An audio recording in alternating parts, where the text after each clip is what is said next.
Bonsoir à vous tous.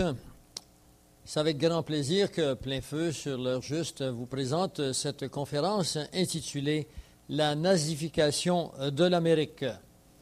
Préalablement à la présentation de cette conférence, elle se situe à l'intérieur d'un contexte eschatologique, prophétique et d'un contexte de la politique internationale, ainsi que des événements qui sont en cours dans des régions plus particulières qu'on appelle le Moyen-Orient. Il est important pour nous de vous faire comprendre que les événements qui sont en cours au Moyen-Orient actuellement ne sont pas dissociés de la situation internationale et ne sont pas des événements isolés qui n'affectent que les gens du Moyen-Orient. Dans un laps de temps que je ne peux vous mentionner parce que je ne le sais pas, mais ce que nous savons, c'est que le processus est en cours et qu'il s'accélère parce que la parole de Dieu nous dit que ces choses vont s'accélérer. Eh bien, vous verrez que les problèmes qui sont en cours au Moyen-Orient vont prendre une forme de plus en plus extensionnée dans les pays qui environnent Israël et ensuite dans les pays tels que les États-Unis d'Amérique qui sont en conflit à cause du pétrole dans les régions du Moyen-Orient. Et finalement, le tout deviendra international. Nous croyons, avec des faits à l'appui, que depuis le 11 septembre de l'an 2001, nous sommes entrés dans un processus vers la réalisation de la Troisième Grande Guerre mondiale et nous croyons que le processus est irréversible. Nous voulons vous présenter ce soir qu'il y a un pays particulièrement qui est derrière le moteur, qui est le moteur de ces événements et que ce pays, il est annoncé dans la Bible, dans la parole de Dieu, prophétiquement, sous le nom de les ailes qui sont attachées au lion, qui est l'Angleterre, que nous vous présenterons en cours de route. Mais préalablement, il faut que vous compreniez que la raison pour laquelle nous vous faisons part de ces connaissances et de ces faits, c'est que nous voulons que vous compreniez où est-ce que nous en sommes dans le temps. Parce que si vous êtes, vous, intelligent, l'intelligence vous a été donnée. Sachons que même si nous sommes intelligents, nous sommes de toutes les créatures de la planète, celle qui est le moins équipée pour faire face aux intempéries de notre planète. Nous n'avons pas de griffes, nous n'avons pas de fourrure et nous ne grugeons pas dans la terre. Nous sommes des êtres qui doivent se servir constamment de notre intelligence et que vous, chaque matin, quand vous vous levez, parce que vous êtes des êtres intelligents, vous programmez votre journée, vous programmez même votre semaine de vacances, vos semaines de vacances, vous programmez le nombre d'années que vous allez passer aux études, si tout cela est le fruit de l'intelligence humaine. Si vous êtes croyant ou si vous avez tendance à l'être, vous comprendrez bien que Dieu qui nous a créés a lui aussi un programme. Il nous a donné ce programme et ce programme nous est révélé dans la parole de Dieu. Il est fait pour qu'on l'étudie, il est fait pour qu'on le comprenne, il est fait pour qu'il nous habite et il est fait ce programme pour que nous puissions en prendre conscience et réveiller chaque côté de nous ceux-là qui ne le connaissent pas. Et c'est pour ça que dans Marc 13, 23, il nous a dit « Je vous ai tout annoncé d'avance, soyez sur vos gardes. » Et on ne peut être sur nos gardes si on n'a pas entendu ce qui a été annoncé. Et de plus, on n'a pas intérêt à l'être si on ne voit pas à chaque côté de nous les événements qui ont été annoncés prendre forme. Alors, dans cette documentation que nous vous apportons, nous espérons que vous verrez comme nous cette forme de prophétie qui se réalise sur nos yeux. Voici le plan de la veillée, le plan de cette conférence. Premièrement, les parallèles de similitude entre M. Adolf Hitler et George W. Bush. Deuxièmement, les empires régnant à la fin des temps. Troisièmement, la transformation de l'Amérique. Quatrièmement, la destruction de l'Amérique. Cinquièmement, l'arrivée de l'Antéchrist. Et sixièmement, la solution finale, parce qu'il y a une solution. Qu'il soit dit en passant, comme certaines personnes me l'ont déjà dit, pourquoi est-ce que vous annoncez ces choses? Quel est l'intérêt que vous portez? Nous annonçons ces choses dans un unique but, c'est que l'homme, tel qu'il soit, noir, blanc, gros, petit, qu'il soit l'habite l'Amérique du Nord ou l'Amazone, tout homme, lorsqu'il arrive au monde, bibliquement parlant, est séparé de Dieu et perdu pour l'éternité. Il doit se retrouver, il doit retourner à Dieu. Pour retourner à Dieu, il faut qu'il le connaisse. Et pour le connaître, il a besoin d'instruction, il a besoin d'enseignement. Nous faisons partie des enseignants de la parole de Dieu et nous voulons que vous montrez où est-ce que nous en sommes afin que vous puissiez vite, maintenant, ce soir, tirer votre épingle du jeu, vous placer dans une situation où vous serez assuré de connaître une vie après la mort et même ici-bas, avec de l'assurance dans votre cœur, de la joie, un amour que vous n'avez pas connu encore dans ce monde, parce que vivre sans amour, c'est vivre sur le plan animal seulement. Et ce que Dieu vous propose, c'est non seulement de l'amour, mais que vous connaissiez ce programme qui est là pour vous et pour moi. Alors, je voudrais maintenant vous apporter quelques versets, qu'on appelle des versets bibliques, qui constituent le support de cette conférence de ce soir. Dans Matthieu 24, 6, il nous est dit, « Vous entendrez parler de guerre et de bruit de guerre. Gardez-vous d'être troublés, car il faut que ces choses arrivent, mais ce ne sera pas encore la fin. » Je voudrais que vous compreniez qu'il y a déjà, depuis le début du siècle dans lequel nous sommes, des bruits de guerre et des rumeurs de guerre. Il y a eu la fin du siècle dernier, le début a connu la guerre des Boers. Il y a eu ensuite la Première Guerre mondiale. Il y a eu la Deuxième Grande Guerre mondiale, la guerre de Corée, du Vietnam, du Cambodge, de la Croatie, la Yougoslavie. Il y a des guerres maintenant qui sont au Moyen-Orient. Il y a beaucoup plus de guerres que je vous en ai nommées. Et il y a eu bruit de guerre et des rumeurs de guerre et ces prophéties sont déjà réalisées.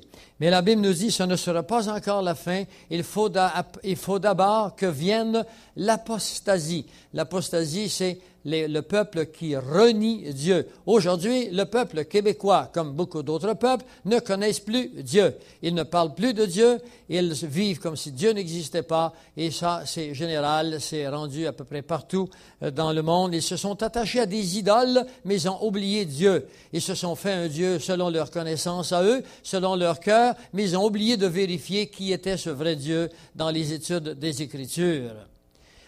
Alors, le deuxième consiste dans un verset pris dans Jérémie 51, le verset 41. « Et quoi, Sheshak, c'est-à-dire Babylone, est prise, celle dont la gloire remplissait toute la terre, est conquise.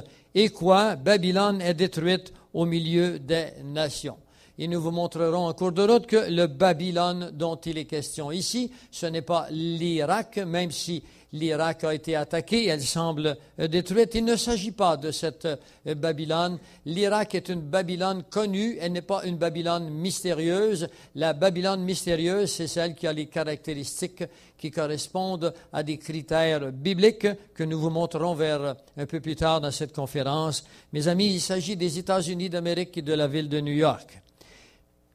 Dans Apocalypse 18, le verset 2, elle est tombée, Babylone.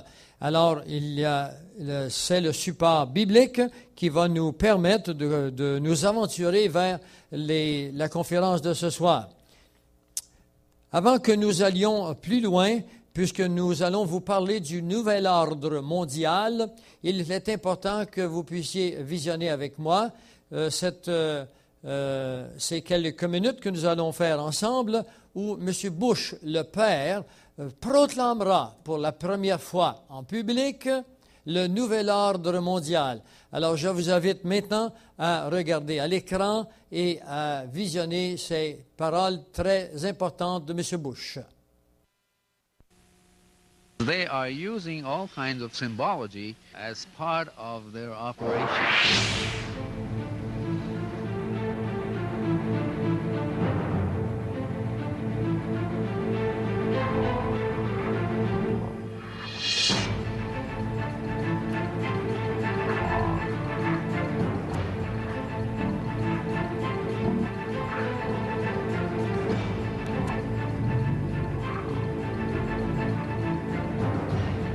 George Bush is picking up where Adolf Hitler left off.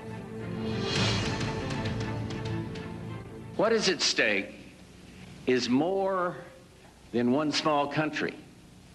It is a big idea, a new world order. It is a big idea, a new world order, where diverse nations are drawn together in common cause to achieve the universal aspirations of mankind, peace and security, freedom, and the rule of law. Ce que vous venez de voir maintenant, c'est M. George Bush le père, senior, qui annonce l'arrivée d'un nouvel ordre mondial dans lequel il y aura de la paix, de la sécurité et de l'ordre. Ces paroles, paix et sécurité, nous sont mentionnées dans la Bible comme étant le point de départ pour une ruine subite qui s'abattrait sur l'humanité. La Bible nous dit, ils diront paix et sécurité, et une ruine subite s'abattra sur eux, sur les hommes. Il ne s'agit pas ici du peuple d'Israël seulement. Voici la première partie de la nazification, le nationalisme fasciste. Le nazisme était un nationalisme. Le mot nazi veut dire nation, nationalisme. En français, on dirait nationaliste. On dit nazi parce que c'est un mot qui n'est pas de notre langue. Fasciste. Pour ceux qui ne savent pas ce qu'est le fascisme, c'est un régime dictatorial fondé sur l'exaltation d'un patrimoine, d'un parti unique et le corporatisme. Nous souffrons actuellement, dans notre pays comme ailleurs, de la présence des grandes corporations. Le fascisme nationalisme a été établi, il a fonctionné en Italie entre 1922 et 1945 par un homme connu sous le nom de Mussolini. La nazification de l'Allemagne, phase 1, la prise du pouvoir en 1933, le 30 janvier 1933. Comme vous le voyez ici, Hitler est nommé chancelier par Hindenburg. C'était la phase numéro 1 de l'arrivée au pouvoir d'un homme qui voulait devenir, par la démocratie, un dictateur global. Et nous avons la même présentation en Amérique du Nord. La prise du pouvoir se fait en novembre de l'an 2000. M. Bush est nommé président par la Cour suprême des États-Unis. Il est important à ce point-ci, maintenant que nous avons compris que M. Hitler a été nommé chancelier par M. Hindenburg, il est important que vous compreniez que la façon dont il est venu au pouvoir a été par de la fraude. Et nous allons voir comment M. Bush est arrivé au pouvoir également, même s'il n'a été nommé par la Cour suprême des États-Unis, par de la fraude. Maintenant, qu'est-ce qu'il y avait de commun à ce moment ici entre Adolf Hitler et M. Bush? C'était la philosophie qui hantait le cœur, les motivations de ces deux hommes. Adolf Hitler était membre d'une société qu'on appelait le groupe de Thulé. Et le groupe de Thulé avait une philosophie, je ne dirais pas une théologie, mais je dirais une théosophie, ça veut dire une sagesse de Dieu, un Dieu qu'il se faisait. Et ces hommes, n'oublions pas que M. Adolf Hitler se croyait un arien.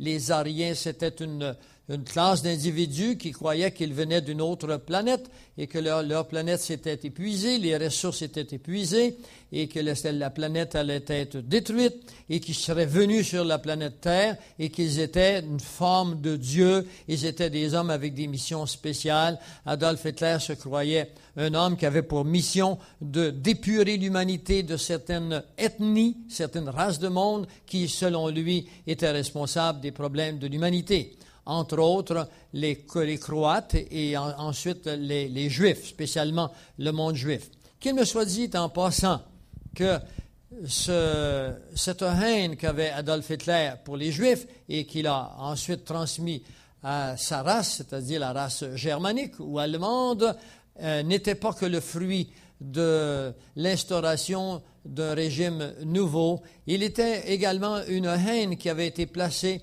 par celui qui est le conducteur de ce monde, celui qui oriente ce monde, la Bible l'appelle Satan. Nous sommes sur le terrain de Satan actuellement. Ce n'est pas Dieu qui règne en maître sur notre planète, c'est Satan. Et Satan a un but, c'est d'empêcher le retour de Jésus, d'empêcher que le peuple sache que Jésus est prochainement de retour physiquement. Et Adolf Hitler, pour ce faire, devait détruire le peuple hébreu, parce que le peuple hébreu est le peuple physique de Dieu. Nous verrons plus loin que le peuple hébreu, même s'il est désobéissant à Dieu, qu'il l'a toujours, à peu près toujours été, que Dieu avait des promesses sur le peuple hébreu et que ces promesses, il les accomplit. Il a ramené ce peuple dans son pays en 1948 et il nous a dit que la génération qui allait suivre allait voir les événements de la fin des temps. Il y a déjà plus de 55 ans que le peuple hébreu est de retour dans son pays et puis les événements sont en cours maintenant. Alors si Satan pouvait détruire le peuple hébreu, alors il déjouerait les plans de Dieu. Voilà pourquoi le peuple a été attaqué depuis des siècles. Je voudrais maintenant que nous regardions ensemble le fait que si Adolf Hitler appartenait à une société secrète avec des philosophies secrètes auxquelles le peuple n'avait pas accès, il existe dans notre monde également des sociétés secrètes que nous vous avons présentées dans d'autres cassettes qui s'appellent Ordo Ab Chao, que vous pourrez vous procurer à plein feu. Il existe une société, la nôtre, notre société qui est alimentée, une société qui est sous le contrôle de ces sociétés secrètes. Il y en a 8 principales. L'une d'entre elles s'appelle la société des Skull and Bones. Et cette société renferme des hommes puissants aux États-Unis, entre autres M. George W. Bush. Ce que je veux mettre en évidence ce soir, c'est le fait que pour arriver à des conclusions, pour arriver à des motivations et pour arriver à des actions, des activités qui vont mettre en jeu la vie de millions d'hommes, ça prend des hommes spéciaux. Et ces hommes ne peuvent être considérés comme des chrétiens. Il faut que vous sachiez que en Europe, comme à bien des endroits, on pense que M. George Bush est un chrétien, qu'il est influencé par des chrétiens fondamentalistes, chaque côté de lui. Il faut que vous sachiez que c'est une erreur globale. On a fait la même chose pour Adolf Hitler. L'Église catholique romaine a protégé Adolf Hitler durant la guerre. Lui a protégé le Vatican. Il y a des chrétiens évangéliques qui vivaient en Allemagne à cette époque qui ont cru qu'il était un homme de Dieu. Alors, mes amis, maintenant qu'on a eu une leçon une première fois, il ne faut plus retomber dans la trappe. Il faut avoir retirer profit de ces leçons. Voici pour vous ce soir la société des Skull and Bones.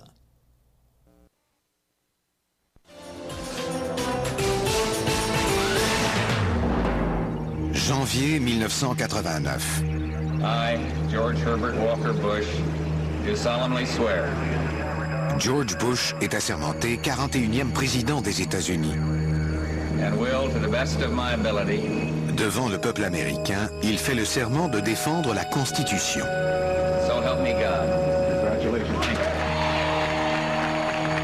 11 ans plus tard, George W. Bush suit les traces de son père. Mais peu d'Américains savent que le père et le fils ont déjà prêté serment à une société mystérieuse très puissante, que l'on nomme Skull and Bones.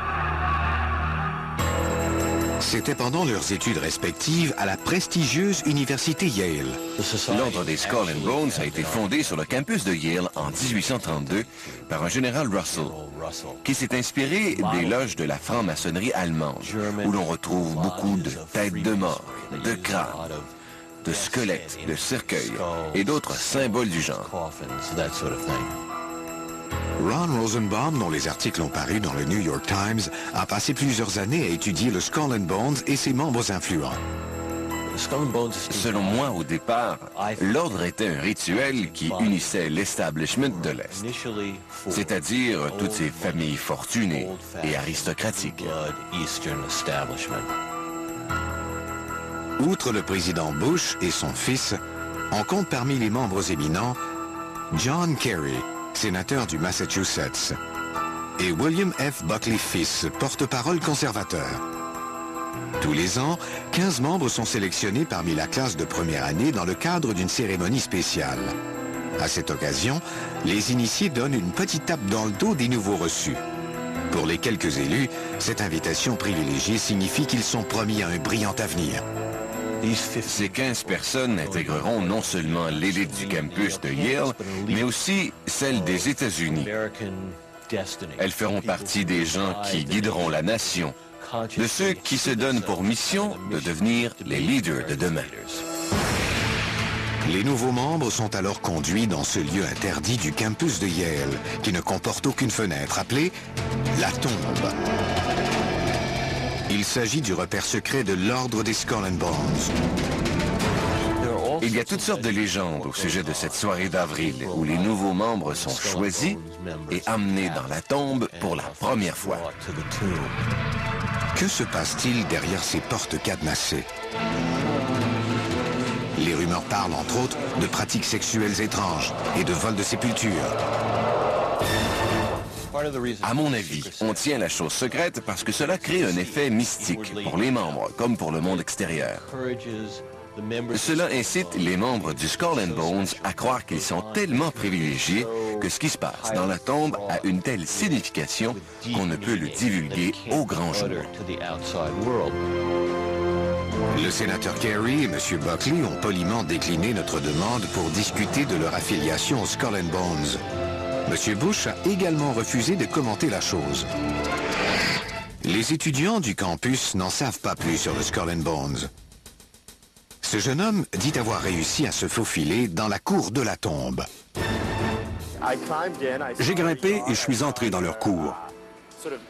Il y a un genre de bain d'oiseaux avec deux squelettes qui se regardent et tiennent un crâne entre eux. Je n'ai aucune idée de ce que ça peut vouloir dire.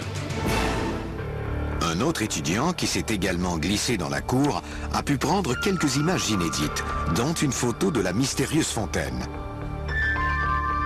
Il a accepté de nous parler, mais uniquement sous le couvert de l'anonymat. Je ne veux pas m'attirer les foudres de ces gens qui figurent parmi les personnes les plus influentes de la planète. Cet étudiant audacieux a été surpris par ce qu'il a vu dans la fontaine. Il y avait une espèce de résidu rouge dans cette fontaine. J'ai pensé que c'était du sang. J'ai l'impression que cette fontaine sert à des rituels étranges. On dirait que les deux squelettes sont là pour empêcher les gens de parler.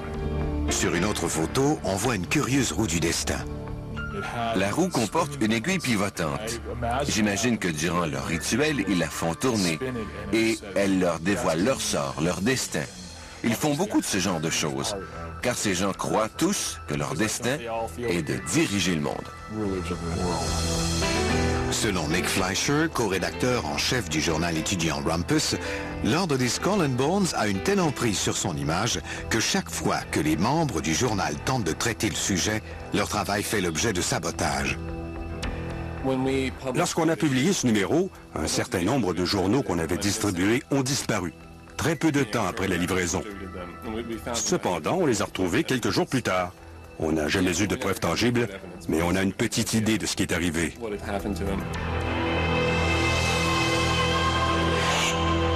Quel sinistre secret le Skull and Bones peut-il bien cacher? D'après le dernier ouvrage de Ron Rosenbaum, l'ordre pratique certains rituels sordides, dont l'un connu sous le nom de confession sexuelle. Tous les dimanches soirs, ils se rassemblent. À tour de rôle, un par semaine, ils partagent les secrets de leur vie sexuelle.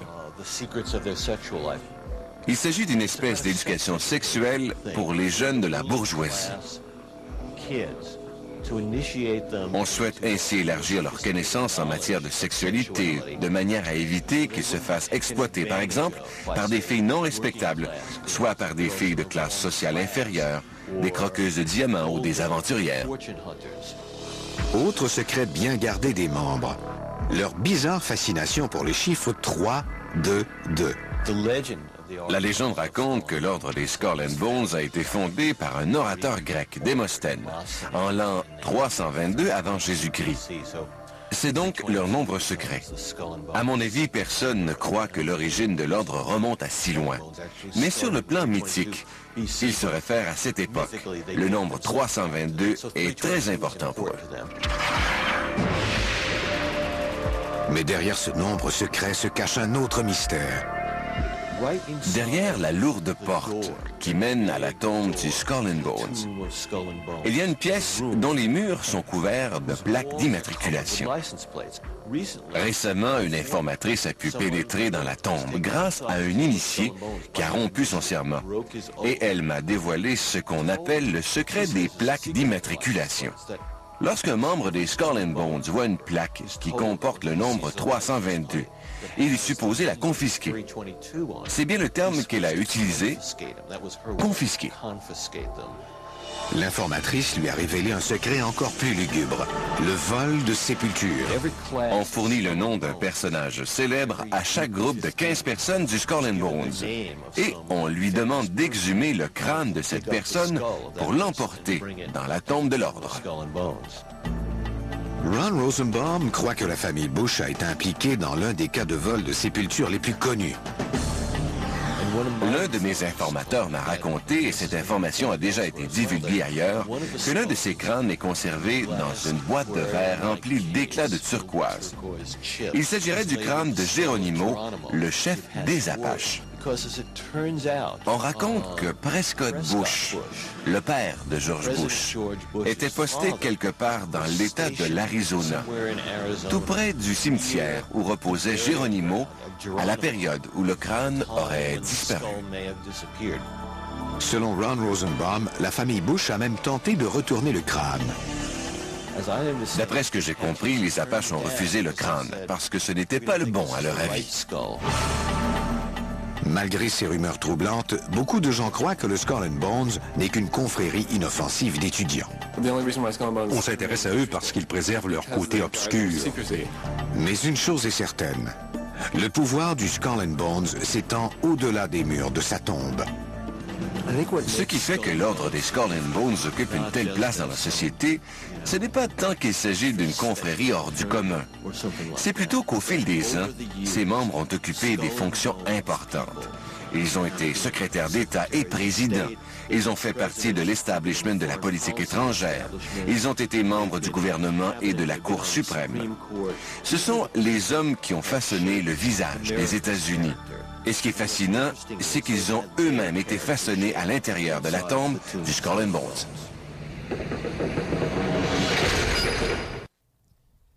Alors, comme vous venez de le voir, ces hommes ont une formation spéciale, particulière, et ils se croient les dirigeants du monde.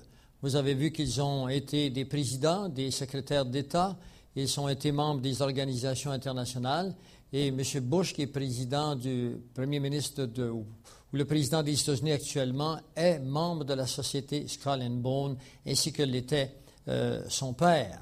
Il y a d'autres personnages qui le sont, mais il y a également d'autres sociétés secrètes avec des formations semblables à celle-ci.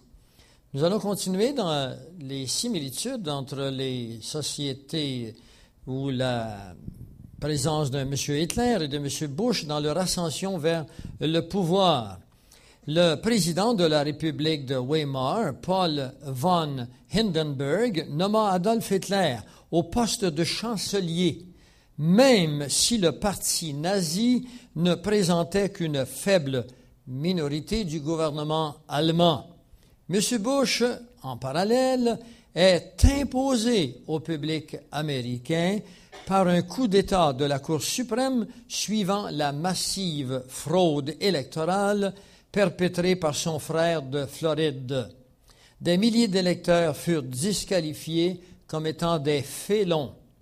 Le 3 février 1933, dans un discours au chef de l'armée de la marine, Hitler révèle son programme Lebensraum sur l'espace vital pour le peuple américain, le réarmement et ses plans de résistance au traité de Versailles. Il devait résister au traité de Versailles qui incluait une clause de 20 ans sans faire la guerre.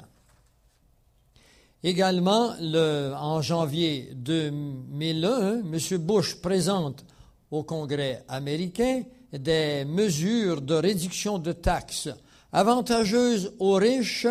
Il amorce son assaut sur l'environnement. L'acte de réduction des taxes et de croissance économique qui vous est présenté devant vous est un document officiel qui avait pour but de faire croire au public qu'ils auraient des réductions fantastiques dans leurs taxes, dans leurs impôts, mais en réalité, il s'agissait de quelques centaines de dollars, alors qu'en réalité, ceux qui étaient riches bénéficiaient de crédits énormes. Il faut se comprendre, M. Bush fait partie des richissimes et M. Bush était un des membres des plans d'assurance que vous connaissez qui a tombé après son élection. Il leur parla de l'importance, on est toujours en Allemagne, des forces militaires et il leur promet de ne pas s'engager dans des disputes politiques. Alors, de la même façon, M. Bush commande au FBI de cesser ses investigations sur la famille Bin Laden et d'autres cellules terroristes suspectes. Pourquoi demande-t-il qu'on cesse les investigations alors que après le 11 septembre, dans les jours qui suivront, il se servira de cet homme comme étant le beau commissaire qui devait faire naître cette guerre au terrorisme. Je voudrais vous présenter maintenant un aspect tout à fait important et je veux que vous attirez votre attention encore avec plus d'ardeur que les séquences que vous avez vues sur le tableau antérieur sur le symbolisme. Vous trouverez les symboles que nous allons vous présenter maintenant. On les retrouve dans l'Empire romain, on les retrouve dans les tableaux d'Adolf Hitler, on les retrouve au Reichstag, et puis finalement, on les retrouve également non pas au Parlement, mais au Congrès américain. Nous allons essayer de vous les signaler le mieux que nous le pouvons avec un laser sur l'écran. Essayez de suivre parce que ce que vous verrez est d'une grande importance. In Time magazine, we see the symbols on both sides of the speaker's podium where the president is standing. The point I'm making is that, yes, this is Time magazine with Bin Laden on the cover. We're talking about the big enemy. The big enemy. I will assure you Bin Laden is not the enemy. Let me show you what the enemy really is. But if you understand symbolism, Nazi, fascist symbolism, you will notice on each side of the presidential podium two interesting, perhaps 5-foot-high symbols on each side of the podium where the president stands. This is what is referred to as a fasci, a bundle of sticks with a hatchet head. Now, what is the importance of a fasci? This is a symbol of Nazi fascism. The stuff that so many good Americans went to war in Second World War to defend the free countries of the world against Nazis and fascists. And why is the symbol of Nazism, fascism, on the presidential podium where the president stands to give his State of the Union address? We see Roman fasces, the symbol of international fascism. Somebody better start waking up and finding out Bin Laden is not our enemy. This man is not your enemy. Here is the enemy. The symbols of world fascism, Nazism, the mace itself. One needs to understand that in the United States Senate, there is a symbol called the mace. This mace is a Nazi fascist symbol. It comes out of the ancient Roman Empire. The fasci symbols of the bundle of sticks with a hatchet head comes out of the Roman fascist system in Europe. So if we have an enemy, you can bet your bottom dollar, here is the enemy.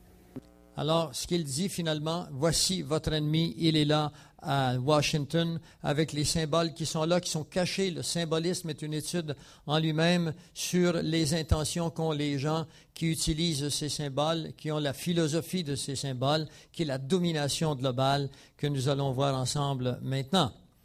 La phase 2. Dans la phase 2, nous voyons ici des atrocités au service de la soumission. Nous sommes le 27 février 1933. L'incendie du Reichstag. Le Reichstag, c'est-à-dire la bâtisse du Parlement allemand, Adolf Hitler, pour attirer l'attention que l'Allemagne était aux prises avec des terroristes, qu'il mettrait sur le dos des communistes et puis des Juifs, alors fait brûler lui-même son propre Parlement, dans le but de, le lendemain matin, dire « Nous sommes attaqués, nous avons besoin d'un régime policier beaucoup plus fort » et ils créeront la loi martiale. Dans la phase 2, aux États-Unis, maintenant, des atrocités au service de la soumission. Le 11 septembre 2001, attaque terroriste sur le WTC, le World Trade Center, ou le Centre mondial du commerce. Maintenant, nous voulons vous montrer autre chose de très grande importance également. Nous voulons vraiment que vous compreniez que ce qui est arrivé a été intentionné, a été préparé. Il n'a pas été préparé par l'ennemi qui est à l'extérieur du pays, mais l'ennemi qui est à l'intérieur du pays. Les chaînes de télévision vous ont présenté, bien sûr, les deux bâtisses, les deux grandes tours qui ont tombé l'une après l'autre, mais ce qu'ils ne vous ont pas présenté, c'est une troisième tour qui a également été démolie, comme l'ont été les premières. Dans les deux premières, on peut justifier, si on est ignorant, par des avions qui entrent dans la partie supérieure des tours. Les ingénieurs ont démontré depuis un bon moment qu'un avion ne pouvait pas faire détruire les tours de la façon dont ils ont tombé. Il fallait qu'il y ait des charges de dynamite un peu partout dans les planchers succédants. Voici maintenant une bâtisse qui nous montre les explosions latérales que nous vous prions d'observer dans la prochaine image. La bâtisse du World Trade Center, remarquez la flèche rouge qui vous montre les explosions latérales. Remarquons ici les explosions latérales et la destruction en cascade de cette bâtisse qui sera au sol complètement dans 10 secondes. Ce qui nous semble être le produit des explosions qui auraient été programmées. Alors voilà encore une fois une image qui est très évidente et qui nous montre très bien la descente explosive par succession et qui nous laisse croire à des explosions qui auraient été placées d'avance sans les avions qui auraient été la cause initiale.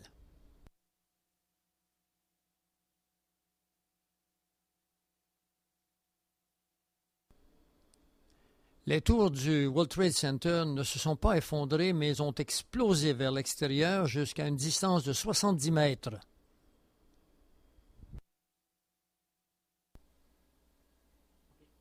Il est à remarquer que c'est la première fois qu'un gratte-ciel s'effondre causé par le feu. Un exemple de cela est l'hôtel Plaza Méridien qui, en 1991, a brûlé pendant 18 heures avec 100 millions de dommages, avec des bris de vitres, des flammes qui ont endommagé la bâtisse et qui ne s'est pas effondrée.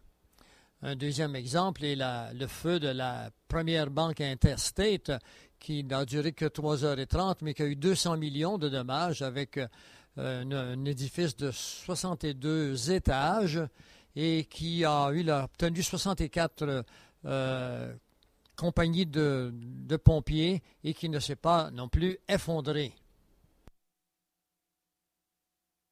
De la même façon, nous allons voir ensemble une troisième bâtisse.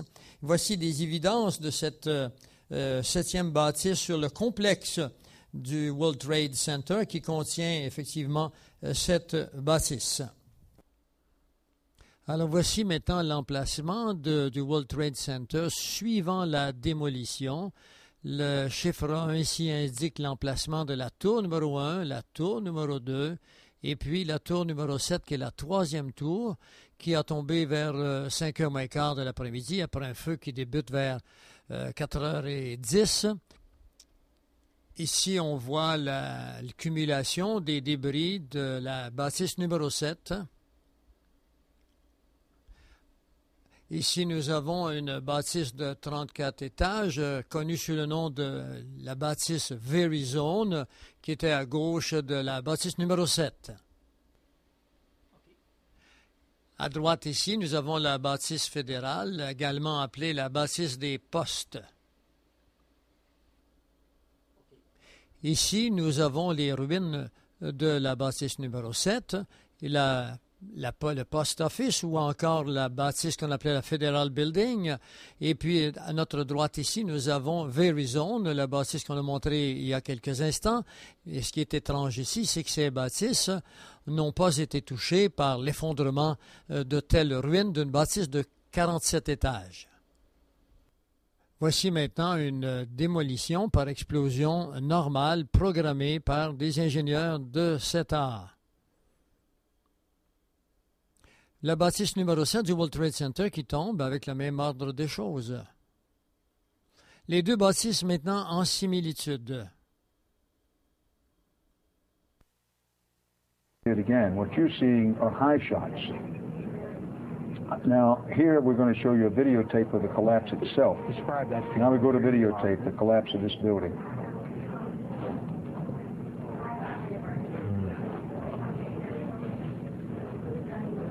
It's amazing. Amazing, incredible, pick your word. For the third time today, it's reminiscent of those pictures we've all seen too much on television before when a building was deliberately destroyed by well-placed dynamite to knock it down.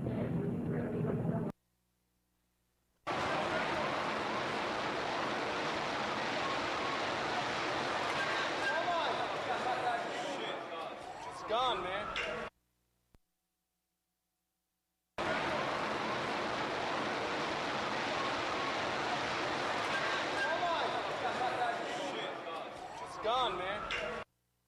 Il s'agit de la 7e tour que vous venez de voir tomber, et non pas ni la première ni la deuxième. Ces choses ont été cachées parce qu'il n'y a pas d'avion qui est entré dedans. On ne pouvait pas entrer dedans parce qu'elles étaient trop basses.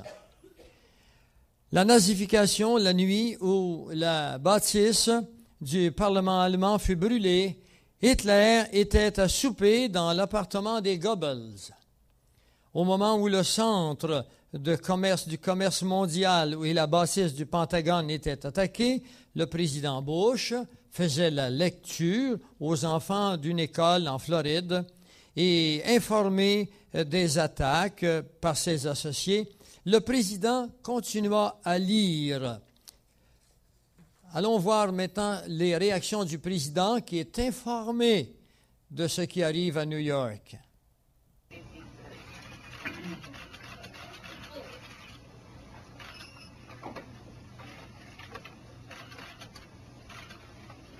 Count of three, everyone should be on page 153 of the yellow papers on Bob Lee Rocket. Thank you. Everybody touch the title of your story, fingers under the title. Get ready to read the title, The Fast Way. We're waiting for one member. Thank you. Fingers under the title of the story. Get ready. The cat go. Yes, the cat go. Fingers under the first word of the story. Get ready to read the story the fast way. Get ready. The girl got a cat go. Go on. She likes to go running with